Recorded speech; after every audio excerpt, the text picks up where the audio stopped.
앞으로는 전세를 잘못 계약하게 되면은 여러분의 전 재산을 날릴 수도 있습니다. 안녕하세요. 재테크 읽어주는 파일럿입니다. 지금 전세 사기가 굉장히 유행을 하고 있는데요. 새로운 신종 수법이 나왔습니다. 그래서 우리가 그 신종 수법을 알고 있어야 당하지 않겠죠. 지금 현재 전세 사기가 나오는 가장 근본적인 원인은 집값이 떨어지고 있기 때문에 그렇습니다. 집값이 한참 올라갈 때는 전세값이 어땠죠? 같이 올라갔었죠. 그렇게 높이 받았던 전세금을 지금 다시 갱신하려고 보니까 높게 받기가 어려운 거예요. 그래서 새로운 세입자한테 낮게 받다 보니까 어떻게 되겠어요? 이 차액을 이제 집주인이 준비를 해야 되는데 준비를 못하게 돼서 전세 사기가 종종 발생하곤 합니다. 결국은 집주인이 집을 그냥 포기해버리고 도망가 버리는 거죠. 이런 사례가 지금 왕왕 일어나고 있는데요. 정확한 사례를 한번 되짚어 보면서 우리가 이것에 대해서 문제점이 무엇이고 어떻게 대처를 하고 어떻게 전세를 구해야 될지 이런 부분에 대해서 한번 이야기해 보도록 하겠습니다. 첫 번째로 사례를 말씀드리면은 빌라의 경우 2억짜리 빌라에 전세를 2억을 받은 겁니다.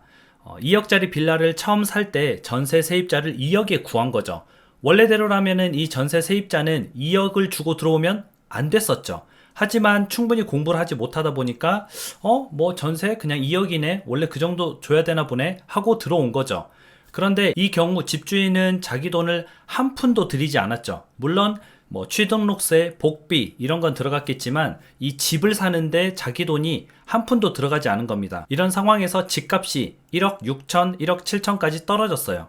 그러면 다음 전세를 2억에 받을 수 있을까?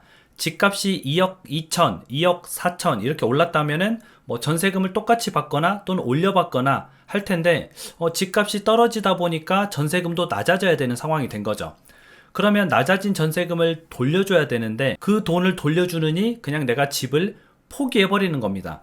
근데 가만히 생각하니까 그냥 포기하는 것보다 다음 세입자의 돈까지 받아서 내가 잠적을 하게 되면은 이득이 되는 거예요. 그 전에 그냥 포기라면은 그냥 또이또이가 되는 건데 다음 세입자한테 전세금을 계약금이라도 받으면은 그 계약금이 나에게 이득이 된다 생각을 하는 거죠.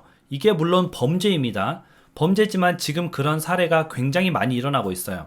다음 세입자한테 전세를 1억 3천에 놓겠습니다 하고 계약금을 1,300만 원을 받은 거죠. 그럼 원래대로라면은 2억의 전세금을 돌려줘야 되고 1억 3천을 받을 게 있으니까 내 돈 7천만 원을 넣어서 돌려줘야 되는데 1억 3천의 계약금 10%인 1,300만 원만 받고 잠적을 해버린 거죠.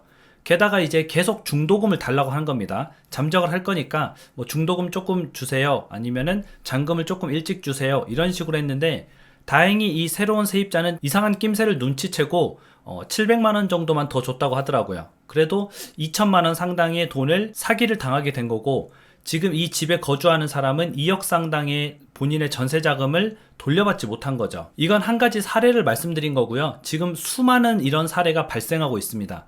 그러면 우리는 여기서 어떻게 대처를 해야 되느냐?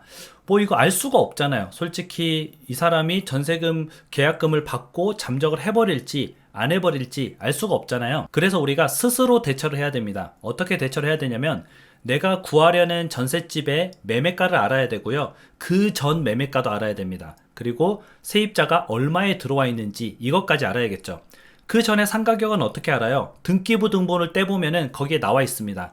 여러분이 900원만 내시면은 법원 등기소에서 등기부 등본을 뗄 수 있는데, 그 등기부 등본을 떼면은 이 사람이 집을 얼마에 샀고 부동산에 또 이 집의 기존 세입자가 얼마의 전세를 살고 있는지 물어보면은 알게 되겠죠. 그리고 네이버에서 이 집 주변의 시세를 보게 되면은 현재 시세가 이렇구나 라는 걸 알 수가 있습니다. 이런 걸 종합적으로 판단해서 이곳에 지금 전세가 좀 싸게 나왔지만 기존의 세입자한테 전세금을 돌려줄지 안 돌려줄지 약간 의문이 생기는 거죠. 그런 집들은 피하시는 게 좋습니다. 지금 그런 집 말고도 굉장히 많은 집들이 나와 있으니까 굳이 그런 집을 선택할 필요가 없다는 거죠. 그런데 대부분 그런 집들은 전세금이 좀 쌉니다. 그러니까 우리가 혹하게 되죠. 이거 싼데? 이거 하면은 그래도 내가 좀 잘 골랐다 이런 생각이 드는데, 근데 뭐든 싼 건 비지떡입니다. 싼 건 문제가 있는 거예요. 그래서 무조건 싸다고 좋은 게 아니라 내가 쭉 상황을 다 판단해 보고 이건 괜찮겠다, 그 중에서 싼 게 여러분들한테 좋은 겁니다. 실은 이제 올 하반기부터 이 역전세가 본격화되거든요. 전세금을 가장 높이 받았던 게 2년 전이에요. 그 2년 전에 갱신이 돌아오는데 기존의 세입자들은 전세금이 많이 낮아졌기 때문에 집을 나가려고 할 거고요. 집주인은 새로 전세 세입자를 받아야 되는데 집 시세가 떨어지다 보니까 전세 시세도 떨어지다 보니까 분명히 돈을 같이 좀 돌려줘야 되거든요. 그러면 이런 부분에서 굉장히 문제가 많이 생길 수 있습니다. 그래서 지금부터 전셋집을 구하시는 분들은 이 내용을 꼭 숙지하시고 전세를 잘 구했다고 하더라도 보증보험, 안심보험 이런 것에 꼭 가입을 하시기 바랍니다.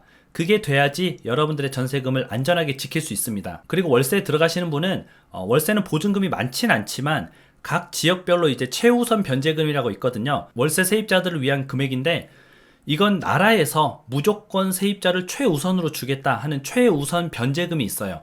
그걸 넘지 않게 보증금을 설정하는 것도 한 가지 팁이 되겠죠. 오늘 방송은 또 여기까지 하고요. 점심 먹고 나서 카페 C차에 잠깐 나가볼 예정이니까 혹시 시간이 되시는 분들은 카페 C차에 오셔서 같이 얼굴도 보고 뭐 인사도 하고 하면 좋을 것 같습니다. 그리고 여러분들이 많이 사랑해 주셨던 C차 원두가 계속 품절이 돼서 지금 또 다시 준비하고 있거든요. 잘 준비해서 또 여러분들한테 좋은 원두로 보답하도록 하겠습니다. 여러분들 행복한 하루 보내세요. 다음에 다시 만나요.